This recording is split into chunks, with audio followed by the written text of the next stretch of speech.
खट्टा खाने वाली चुड़ैल। रात को अचानक राधिका मौसी को किचन से कुछ गिरने की आवाज आई। उन्होंने बाहर निकल के देखा तो किचन में उन्हें कोई सफेद साड़ी में दिखा। वो चीख पड़ी, हे भगवान, आलतू जलालतू आई बला को टालतू, आलतू जलालतू आई बला को टालतू। राधिका मौसी को चीखते सुनकर श्रवण बाहर आता है भागते हुए। अरे माँ, क्या हुआ? क्या देख लिया? दादी माँ आ गई क्या सपने में? अरे बेटा, रसोड़े में देख तो कौन है? श्रवण रसोड़े में झांक कर देखता है और उसे कोई नहीं दिखता अंदर। अब रसोड़े में तो कोई नहीं है माँ। कोई सफेद साड़ी में नहीं है क्या? नहीं माँ, कोई भी नहीं है। चिल्लम चिल्ली की आवाज सुनकर काजल भी वहां आ जाती है। अब क्या हो गया माँ जी? अरे बेटा, रसोड़े में एक चुड़ैल थी सफेद साड़ी में। अरे क्या कर रही थी वो अंदर? अरे बताया नहीं, कल आएगी ना तो पूछ लूंगी। चुड़ैल जी, आपका क्या प्लान है? माँ जी, रात बहुत हो गई है, आपने कोई बुरा सपना देखा होगा, चलिए सो जाइए। राधिका मौसी सोने तो चली जाती है, पर उनको रात भर नींद ही नहीं आती। वो कुछ भी उलझुल बातें सोचने लगती है। कहीं चुड़ैल की वजह से तो घर में टेंशन नहीं हो रहा, कहीं उसी की वजह से तो वो दादी नहीं बन पा रही। सुबह जब राधिका मौसी रसोड़े में छानबीन करती है तो पाती है कि नींबू का अचार गायब है। चुड़ैल नींबू का अचार ले गई, मुझे तो ठीक नहीं लग रहा कुछ। चुड़ैल को भी पता है कि जिंदगी का असली मजा तो खट्टे में ही है। राधिका मौसी झट से श्रवण को फोन कर देती है। बेटा, मुझे समस्या समझ में आ गई है, हमें एक तांत्रिक की जरूरत है। अरे क्या बोल रही हो माँ, तांत्रिक की क्या जरूरत है? आप पूजा पाठ तो कर ही रही हो ना। आलतू जलालतू मंत्र सारे फालतू जैसे कुछ मंत्र पढ़ो, चली जाएगी अपने आप चुड़ैल। अरे नहीं बेटा, कभी चुड़ैल को कम नहीं समझते। अरे तुझे पता भी नहीं चलेगा कि कभी वो छल करके काजल की जगह घर की बहू खुद बन जाएगी। क्या माँ, कुछ भी बोल रही हो? कहाँ काजल और कहाँ चुड़ैल? वैसे एक बात बताओ, काजल को अगर गाने के लिए बोल देना तो चुड़ैल काजल की आवाज सुनकर घर तो क्या, धरती लोग छोड़कर चली जाएगी। तुम ना पढ़े लिखे बच्चे हर चीज को मजाक समझते हो। तुम रहने दो, मैं खुद ही तांत्रिक को बुला लेती हूँ। अच्छा सुन, शाम को इमली लेके आना। क्या है कि चटनी खाए बहुत दिन हो गए है ना? नहीं माँ, इमली तांत्रिक से ही मंगवा लो ना, आटा वगैरह भी उसी से पिसवा लेना। देखो मुझे काम करना है। श्रवण रात को कई तरह की सब्जियों के साथ माँ के कहने पे चटनी के लिए इमली भी ले आया था, लेकिन राधिका मौसी के दिमाग में अलग ही फिल्म चल रही थी। उन्हें अब सिर्फ शक ही नहीं यकीन होने लगा था कि शायद चुड़ैल ने श्रवण पर अपना जाल बिछा दिया था, जिस वजह से श्रवण उनकी बात ही नहीं मान रहा था।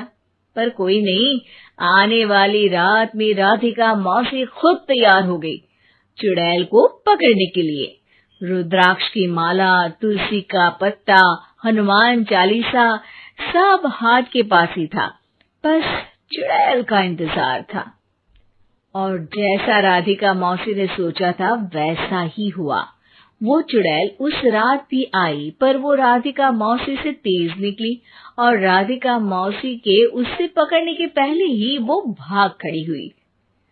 जरूर बहू पे साया है उस चुड़ैल का, तभी तो श्रवण के कमरे में गई है। और अगली सुबह राधिका मौसी पिछली रात हुए हमले में किन चीजों का नुकसान हुआ उसका हिसाब लगा रही थी।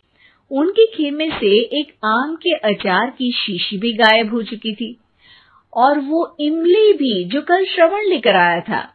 राधिका मौसी इस बारे में सोच ही रही थी कि श्रवण जल्दी से रसोड़े में आकर दवाइयों की पोटली ढूंढने लगता है। अरे बेटा, क्या हो गया? अब माँ, वो काजल की तबीयत खराब है, बहुत घबराहट हो रही है उसे। हे भगवान, मैंने पहले ही कहा था कि तांत्रिक को बुला लेते हैं, पर नहीं, अब देखो उस चुड़ैल ने काजल को अपने वश में करना शुरू भी कर दिया है।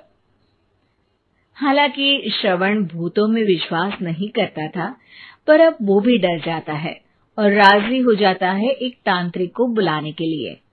कुछ ही घंटों में तांत्रिक आ जाते हैं और राधिका मौसी तांत्रिक जी को सब बता देती है। घोर संकट, घनघोर संकट, चुड़ैल को मारू जोर चाकट, ओम भट स्वाहा खटखा के आहा। अरे ये क्या मंत्र है? मेरे खुद के ओरिजिनल मंत्र है, कल रात को ही लिखे हैं, अच्छे लगे तो दाद चाहूंगा।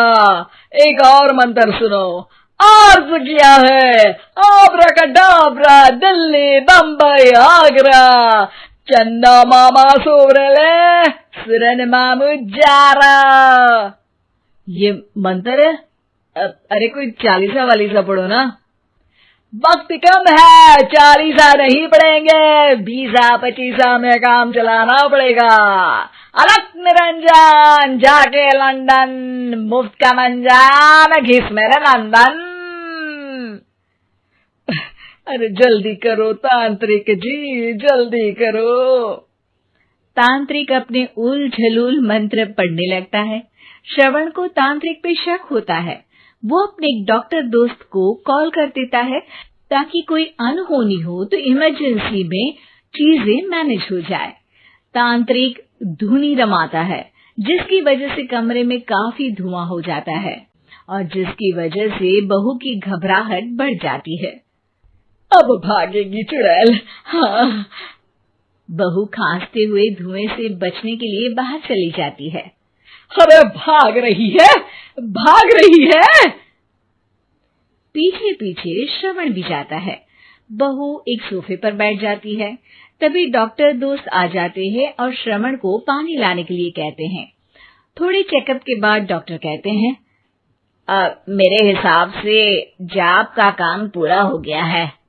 क्या मतलब? अरे कुछ भी नहीं माँ, कोई चुड़ैल नहीं है, खुशखबरी है, अब दादी बनने वाली है। मगर वो सब अचार के डब्बे। श्रवण दोनों अचार के डब्बे अपनी माँ को दिखाता है, जो कि उनके बिस्तर के नीचे छुपे हुए थे। आपने सही बोला था माँ, वो चुड़ैल काजल ही थी जो खट्टा खा रही थी। हमें कल ही पता चला, पर हमने आपको ये तांत्रिक वाला काम करने दिया ताकि आपको भरोसा हो जाए कि भूत वगैरह कुछ होता ही नहीं। अच्छा अच्छा, ये तो बड़ी खुशी की बात है, पर बेटा मुझे एक झाड़ू तो ला दे। क्यों माँ? ये तांत्रिक का भूत उतारती हूँ मैं। अब तांत्रिक राधा मौसी के डर से घर से भाग निकलता है और राधा मौसी उसके पीछे भागती है।